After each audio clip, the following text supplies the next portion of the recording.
এই রিয়াদ, হ্যাঁ ওই উত্তরপাড়া যে জমিগুলার ওই জমিগুলার কি চাষ যে করা হয়েছে ফসলগুলা কি সব দিছে? আজকের মধ্যে ক্লিয়ার করবো, এর ভিত্তি ক্লিয়ার করবো না? আজকের মধ্যে ক্লিয়ার। দেখ, আজকের ভিত্তি যেন এটি ক্লিয়ার হয়। আর মনে করো এই, আসসালামু আলাইকুম মাদবু সাহেব। আরে কে করিম ভাই নাকি? আপনার কাছে একটা বড় আবদার নিয়ে আইছি। হ্যাঁ বলো।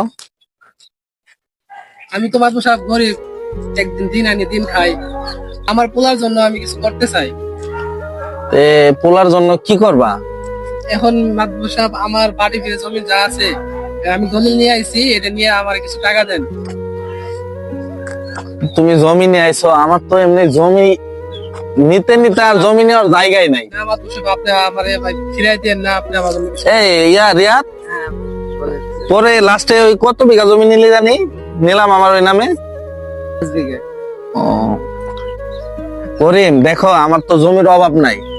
আমার জমি এত পরিমাণ হয়েছে যে আমি জমি রাখার জায়গা পাইতেছি না। মাদবু সাহেব, আমার এটাই করেন, আপনি জানেন মাদবু সাহেব আমি কেমন। আমার রিয়াদ, কি করা যায় বলতো?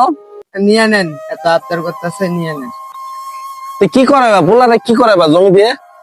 মানে জমি যে তুমি রেখে টাকা নেবে, কি করাবা? আমার পোলার বাইকের খুব শখ, তার একটা বাইক কিনে দিন। আরে বাইক রে, গরিব হয়ে জন্ম নিছে এই দেখে তো শেষ তো তোমার ওই জমি বাড়ির ভিটাটাই আছে, এছাড়া তো আর কিছুই নাই। মাদবু সাহেব ওই বাড়ির ভিটা বেচলে তুমি কি করবা? কাগজটা নিয়ে নে আর ওই ড্রয়ার থেকে ওই টাকা দিয়ে দে যা। আচ্ছা মাদবু সাহেব আসি, হ্যাঁ? আচ্ছা ঠিক আছে, আসো।